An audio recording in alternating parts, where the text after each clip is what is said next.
February 9ರಿಂದ ದಾಂಡೇಲಿಯ ಡಿಎಸ್ಎಫ್ಎ ಮೈದಾನದಲ್ಲಿ Dandeli premier league ಆಶ್ರಯದಡಿ 3 ದಿನಗಳ ಹೊನಲು ಬೆಳಕಿನ ಕ್ರಿಕೆಟ್ ಪಂದ್ಯಾವಳಿ.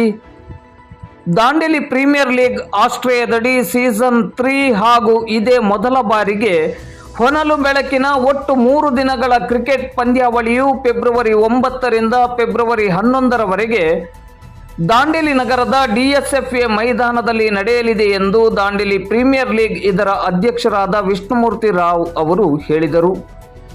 ಅವರು ನಗರದ ಸಂತೋಷ್ ಹೋಟೆಲ್ ಸಭಾಭವನದಲ್ಲಿ ಶುಕ್ರವಾರ ಸಂಜೆ ಸುದ್ದಿಗೋಷ್ಠಿಯನ್ನು ಉದ್ದೇಶಿಸಿ ಮಾತನಾಡುತ್ತಿದ್ದರು.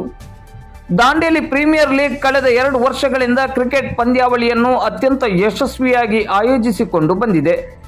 ಈ ವರ್ಷ ಮೊದಲ ಬಾರಿಗೆ ಹೊನಲು ಬೆಳಕಿನ ಪಂದ್ಯಾವಳಿಯನ್ನು ಆಯೋಜಿಸುತ್ತಿದೆ. ಫೆಬ್ರವರಿ 8ರಂದು ಕ್ರಿಕೆಟ್ ಪಂದ್ಯಾವಳಿಯ ವಿದ್ಯುಕ್ತ ಉದ್ಘಾಟನಾ ಸಮಾರಂಭ ನಡೆಯಲಿದೆ. ಉದ್ಘಾಟನೆಯ ದಿನ ವಿಶೇಷ ಪ್ರದರ್ಶನ ಪಂದ್ಯವು ಹೊನಲು ಬೆಳಕಿನಲ್ಲಿ ನಡೆಯಲಿದೆ. ಫೆಬ್ರವರಿ 9ರಿಂದ ಫೆಬ್ರವರಿ 11ರವರೆಗೆ ಒಟ್ಟು 3 ದಿನಗಳವರೆಗೆ ದಾಂಡೇಲಿಯಲ್ಲಿ ಕ್ರಿಕೆಟ್ ಹಬ್ಬ ನಡೆಯಲಿದ್ದು ಈಗಾಗಲೇ ಎಲ್ಲ ಸಿದ್ಧತೆಗಳನ್ನು ನಡೆಸಲಾಗಿದೆ ಎಂದರು. ದಾಂಡೇಲಿ ಪ್ರೀಮಿಯರ್ ಲೀಗ್ನ ಚೇರ್ಮನ್ ಕುಲದೀಪ್ ಸಿಂಗ್ ರಜಪೂತ್ ಅವರು ಪಂದ್ಯಾವಳಿಯ ಯಶಸ್ಸಿಗೆ ಸರ್ವರು ಸಹಕರಿಸುವಂತೆ ವಿನಂತಿಸಿದರು.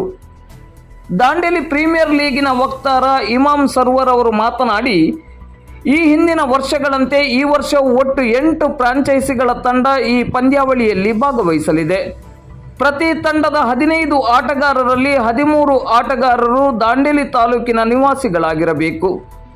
ಪ್ರತಿ ತಂಡಕ್ಕೆ 2 ಹೊರಗಿನ ಆಟಗಾರರನ್ನು ಸೇರಿಸಿಕೊಳ್ಳಲು ಅವಕಾಶವಿದೆ. ಪ್ರಥಮ ಸ್ಥಾನವನ್ನು ಪಡೆದ ತಂಡಕ್ಕೆ ನಗದು 1,11,111 ರೂಪಾಯಿ ಮತ್ತು ದ್ವಿತೀಯ ಸ್ಥಾನವನ್ನು ಪಡೆದ ತಂಡಕ್ಕೆ ನಗದು 55,555 ರೂಪಾಯಿ ಮತ್ತು ಶಾಶ್ವತ ಫಲಕಗಳನ್ನು ನೀಡಲಾಗುವುದು. ಬೆಳಿಗ್ಗೆ 10 ಗಂಟೆಯಿಂದ ರಾತ್ರಿ 10 ಗಂಟೆಯವರೆಗೆ ಕ್ರಿಕೆಟ್ ಪಂದ್ಯಾವಳಿ ನಡೆಯಲಿದೆ ಎಂದರು. ಈ ಸಂದರ್ಭದಲ್ಲಿ ದಾಂಡೇಲಿ ಪ್ರೀಮಿಯರ್ ಲೀಗಿನ ಪ್ರಮುಖರಾದ ಅನಿಲ್ ಪಾಟ್ನೇಕರ್, ದಾಂಡೇಲಿ ಪ್ರೀಮಿಯರ್ ಲೀಗಿನ ಉಪಾಧ್ಯಕ್ಷರಾದ ರಮೇಶ್ ನಾಯ್ಕ್, ಕಾರ್ಯದರ್ಶಿ ಜೋಸೆಫ್ ಗೋನ್ಸಲಿಸ್, ಸಹ ಕಾರ್ಯದರ್ಶಿ ನರ್ಸಿಂಗ್ ದಾಸ್ ರಾಠಿ, ಖಜಾಂಚಿ ಮನೋಹರ್ ಕದಂ, ಮಾಧ್ಯಮ ಮುಖ್ಯಸ್ಥರಾದ ವಸೀಂ, ಕಾರ್ಯಕಾರಿ ಸಮಿತಿಯ ಸದಸ್ಯರಾದ ಶಮಲ್ ಅಬ್ದುಲ್ಲಾ, ಅತುಲ್ ಮಾರ್ದೋಳ್ಕರ್, ಸಂದೀಪ್ ರಜಪೂತ್ ಮೊದಲಾದವರು ಉಪಸ್ಥಿತರಿದ್ದರು.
ಮೂರಲ್ಲಿ 2 ಜನ ಹೊರಗಡೆಯವರು, 11 ಇಲ್ಲಿಯವರು.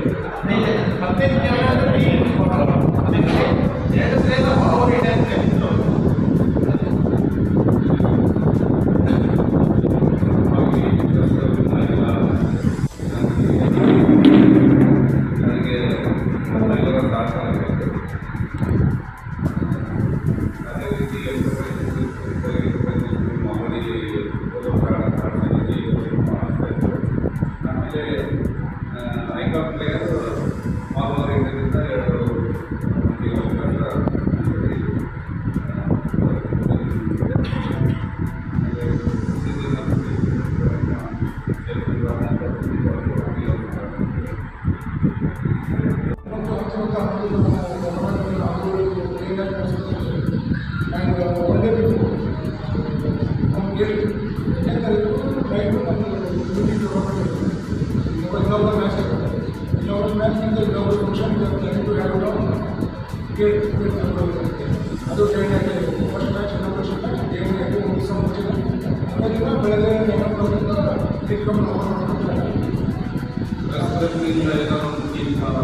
ಬೆಳಗ್ಗೆ ಇನಾಗ್ರೇಷನ್ ಮ್ಯಾಚ್ಗೆ ಥರ್ಡ್ ಲೈನಲ್ಲಿ ಆಡಿಸ್ಕೊಂಡು ನಡೆಯುತ್ತೆ.